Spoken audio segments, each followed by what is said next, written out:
Hello दोस्तों, कैसे आप सभी लोग। आशा करते हैं कि आप लोग मस्त होंगे, स्वस्थ होंगे, ज़बरदस्त होंगे। आज हम लोग दोस्तों 20 से 20 most important GK question solve करने वाले हैं विद डिस्कशन के साथ है। ठीक है, बिना देरी किए हुए आगे बढ़ते हैं। अगर आप लोग कॉपी और पेन लेके नहीं बैठे हैं तो आप लोग कॉपी और पेन लेके बैठ जाइए। ठीक है, तो पहला क्वेश्चन है, भारत का पहला उपग्रह कौन सा था। भारत का पहला उपग्रह कौन सा था। आपका ऑप्शन है आर्यभट्ट, भास्कर, रोहिणी या फिर कल्पना। आपका ऑप्शन है, का सही ऑप्शन हो जाएगा ऑप्शन ए आर्यभट्ट। भारत का प्रथम पहला उपग्रह कौन सा था, आर्यभट्ट था। ठीक है, इसका डिस्कशन देख लेते हैं। इसका डिस्कशन है, भारत भारत का पहला उपग्रह 1975 में यानी कि 1975 में लॉन्च हुआ। 1975 में 1975 में लॉन्च हुआ था। ठीक है, इसे सोवियत संघ रूस की मदद से इसे सोवियत संघ की मदद से लॉन्च किया गया था। ठीक है, इसे सोवियत संघ की मदद से लॉन्च किया गया था। इसका इसका नाम महान वैज्ञानिक आर्यभट्ट के नाम पर रखा गया था। ठीक है, नेक्स्ट क्वेश्चन है, भारतीय संविधान का कौन सा अनुच्छेद मौलिक कर्तव्यों से संबंधित है। भारतीय संविधान का कौन सा अनुच्छेद मौलिक कर्तव्यों से संबंधित है। आपका ऑप्शन है अनुच्छेद 50, अनुच्छेद 51 का ए, अनुच्छेद 32, अनुच्छेद 44। ऑप्शन आपका बी एकदम से हो जाएगा कि अनुच्छेद 51 का ए जो था वह भारतीय मौलिक कर्तव्यों के यानी कि वो भारतीय संविधान के मौलिक कर्तव्यों का संबंध है। ठीक है, वर्णन है। तो उसके बाद है डिस्कशन, इसका देख लेते हैं। इसका डिस्कशन कर रहा है कि मौलिक कर्तव्यों, ठीक है, 42वां संविधान संशोधन, मौलिक कर्तव्यों व 42वें संविधान संशोधन 1976 में जोड़े गए हैं। ठीक है, इसमें कुल मौलिक 11 मौलिक कर्तव्य, कुल कितने मौलिक कर्तव्य, कुल 11 मौलिक कर्तव्य है। नेक्स्ट क्वेश्चन है, भारत का मैनचेस्टर किस शहर को कहा जाता है। भारत का मैनचेस्टर किस शहर को कहा जाता है। आपका ऑप्शन है मुंबई, सूरत, अहमदाबाद या फिर कानपुर। आपका सही ऑप्शन हो जाएगा ऑप्शन सी हो जाएगा अहमदाबाद। अहमदाबाद को भारत का मैनचेस्टर कहा जाता है। इसका डिस्कशन देख लेते हैं कि कपड़ा उद्योग के कारण यानी कि कपड़ा उद्योग के कारण अहमदाबाद को यह नाम मिला। कपड़ा उद्योग के कारण अहमदाबाद को यह नाम मिला। ठीक है, उसके बाद है, यहाँ कपड़ा मिलों बहुत अधिक है यानी कि यहाँ पे कपड़ा मिलों की जो है ना वह संख्या अधिक है। ठीक है, विश्व का सबसे बड़ा मरुस्थल कौन सा है। विश्व का सबसे बड़ा मरुस्थल कौन सा है। ऑप्शन है आपका सहारा मरुस्थल, गोबी मरुस्थल, कालाहारी या फिर थार मरुस्थल। ऑप्शन आपका ए सही हो जाएगा कि सहारा मरुस्थल विश्व का सबसे बड़ा मरुस्थल है। ठीक है, इसका डिस्कशन देख लेते हैं कि सहारा मरुस्थल अफ्रीका में स्थित है। सहारा मरुस्थल कहाँ स्थित है, सहारा मरुस्थल अफ्रीका में स्थित है। ठीक है, यह यह दुनिया का सबसे गर्म मरुस्थल है। नेक्स्ट क्वेश्चन है, भारत में पहली पहली मेट्रो ट्रेन कहाँ चली थी। भारत में पहली मेट्रो ट्रेन कहाँ चली थी। ऑप्शन है आपका दिल्ली, कोलकाता, मुंबई, चेन्नई। ऑप्शन आपका बी एकदम सही होगा कि भारत में पहली मेट्रो ट्रेन कोलकाता में चली थी। ठीक है, आपका डिस्कशन है, भारत की पहली मेट्रो ट्रेन 1984 में कोलकाता में शुरू की गई थी। कहाँ शुरू की गई थी, कोलकाता में शुरू की गई थी। 1984 में कोलकाता में शुरू की गई थी भारत की पहली मेट्रो ट्रेन। नेक्स्ट क्वेश्चन है, जय जवान जय किसान का नारा किसने दिया था। जय जवान जय किसान का नारा किसने दिया था। आपका ऑप्शन है जवाहरलाल नेहरू ने, लाल बहादुर शास्त्री ने, इंदिरा गांधी ने या फिर महात्मा गांधी ने। ठीक है, ऑप्शन आपका बी एकदम से हो जाएगा कि लाल बहादुर शास्त्री जी ने जय जवान जय किसान का नारा दिया। ठीक है, और जय जवान जय किसान जय विज्ञान का नारा किसने दिया था, ये अटल बिहारी वाजपेयी जी ने दिया था। ठीक है, और यह जो नारा है, यह नारा 1965 के भारत पाक युद्ध के समय दिया गया था। भारत पाकिस्तान युद्ध के समय दिया गया था, सैनिकों की मनोबल को बढ़ाने के लिए। ठीक है, भारत की सबसे लंबी नदी कौन सी है। भारत की सबसे लंबी नदी कौन सी है, यमुना, ब्रह्मपुत्र, गंगा, गोदावरी।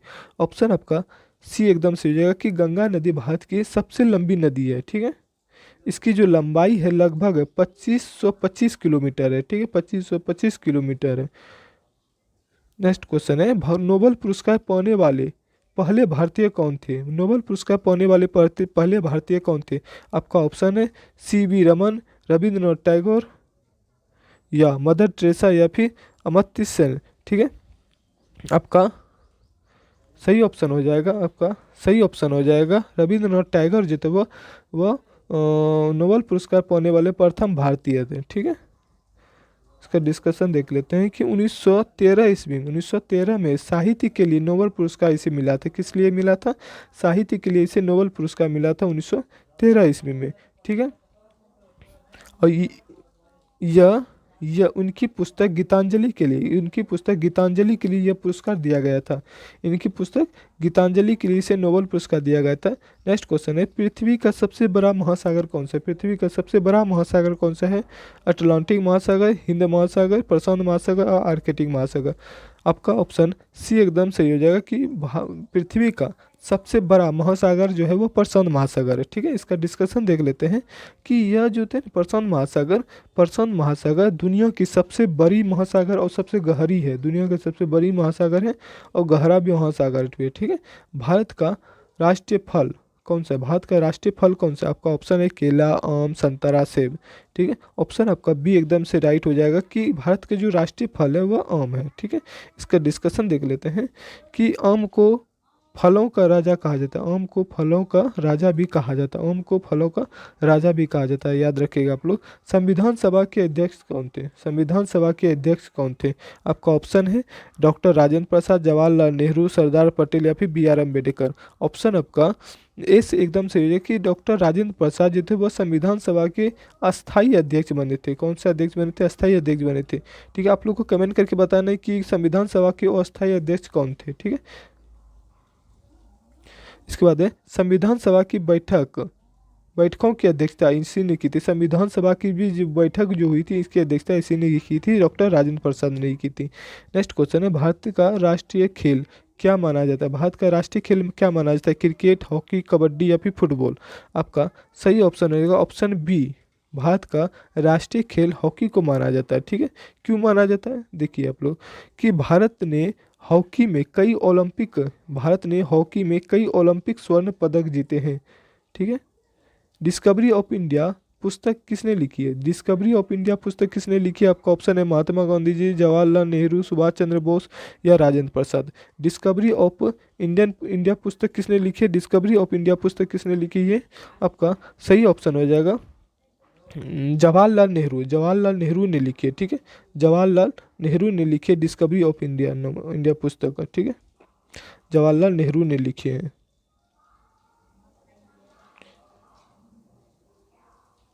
यह पुस्तक अहमदनगर किला जेल में लिखी गई थी। यह पुस्तक अहमदनगर किला जेल में लिखी गई थी। ठीक है, भारत का सबसे बड़ा राज्य कौन सा है? भारत का सबसे बड़ा राज्य कौन सा है? मध्य प्रदेश, महाराष्ट्र, राजस्थान, उत्तर प्रदेश। भारत का सबसे बड़ा राज्य क्षेत्रफल की दृष्टि से कौन सा है? आपका ऑप्शन सी सही हो जाएगा कि राजस्थान जो है वो राजस्थान, भारत का सबसे बड़ा राज्य राजस्थान है। ठीक है, क्षेत्रफल की दृष्टि से राजस्थान, यानी कि राजस्थान का जो क्षेत्रफल है लगभग 3.42 लाख वर्ग किलोमीटर 3.42 लाख वर्ग किलोमीटर है। 3.42 लाख वर्ग किलोमीटर है। ठीक है, सत्यार्थ प्रकाश के लेखक कौन है? सत्यार्थ प्रकाश के लेखक कौन है? आपका ऑप्शन है स्वामी विवेकानंद, दयानंद सरस्वती, रामकृष्ण परमहंस या फिर राजा राम मोहन राय। सत्यार्थ प्रकाश के लेखक है दयानंद सरस्वती व सत्यार्थ प्रकाश के लेखक हैं। ठीक है, डिस्कशन देख लेते हैं। यह पुस्तक जो है आर्य समाज के सिद्धांतों पर आधारित है। ठीक है, भारत का संविधान कब लागू हुआ?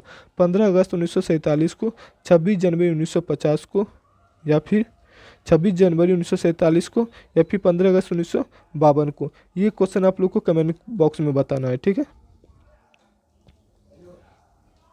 और हम लोग इसी दिन क्या मनाते हैं? गणतंत्र दिवस मनाते हैं।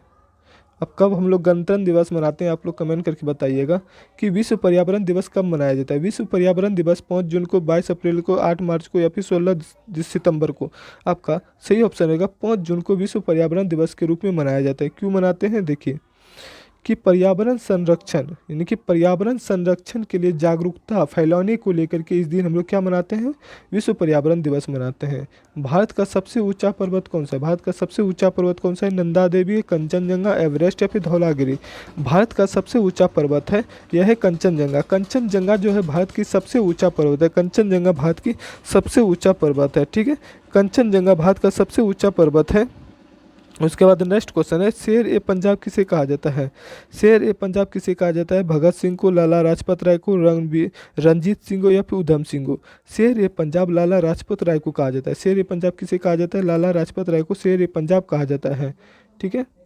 इसे पंजाब केसरी के नाम से भी जाना जाता है। वे भारतीय स्वतंत्रता आंदोलन के प्रमुख नेता रहे। वह भारतीय स्वतंत्रता आंदोलन के ये प्रमुख नेता रहे हैं। नेक्स्ट क्वेश्चन है कि भारतीय अंतरिक्ष अनुसंधान संगठन यानी कि इसरो, भारतीय अंतरिक्ष अनुसंधान संगठन यानी कि इसरो, इसरो का मुख्यालय कहाँ है? यानी कि इसरो का मुख्यालय कहाँ है? आपका ऑप्शन है मुंबई, हैदराबाद, बेंगलुरु, चेन्नई।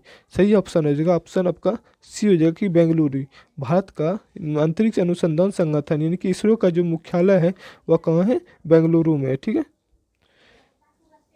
इसरो का मुख्यालय बेंगलुरु में स्थित है। बेंगलुरु में स्थित है, ठीक है।